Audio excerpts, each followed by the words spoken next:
Happy Vishu. ഇന്ന് സദ്യ കഴിക്കാൻ പോകണ്ടേ? അങ്ങനെ സദ്യ കഴിക്കണമെന്ന ആഗ്രഹവുമായി ഞങ്ങൾ ചെന്ന് കയറിയത് ബൃന്ദാവൻ വെജിറ്റേറിയൻ റെസ്റ്റോറൻറ്റിലായിരുന്നു. അവിടെ തീരെ തിരക്കിലായിരുന്നതുകൊണ്ടും അരമണിക്കൂർ അവിടെ നിൽക്കേണ്ടി വന്നു. അങ്ങനെ ഞങ്ങൾ ക്യൂ ഒക്കെ നിന്ന് അവസാനം ഞങ്ങൾ ടേബിൾ കിട്ടി. ചെമ്പാവ് പുന്നെല്ലിൻ ചോറോ, നിന്റെ മുത്താരം മിന്നുന്ന മുല്ലപ്പൂച്ചിരിയോ,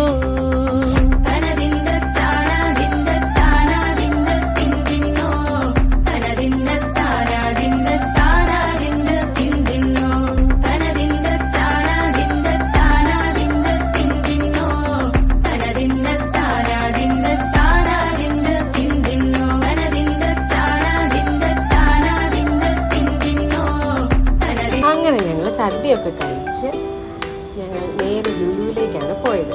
അവിടെ കുറച്ച് നേരം അങ്ങനെ ഇങ്ങനെയൊക്കെ നടന്ന് പിന്നെ ഹൈപ്പർ മാർക്കറ്റിലൊന്ന് കയറി കുറച്ച് സാധനങ്ങളൊക്കെ മേടിച്ച് നേരെ വീട്ടിലേക്ക് പോയി.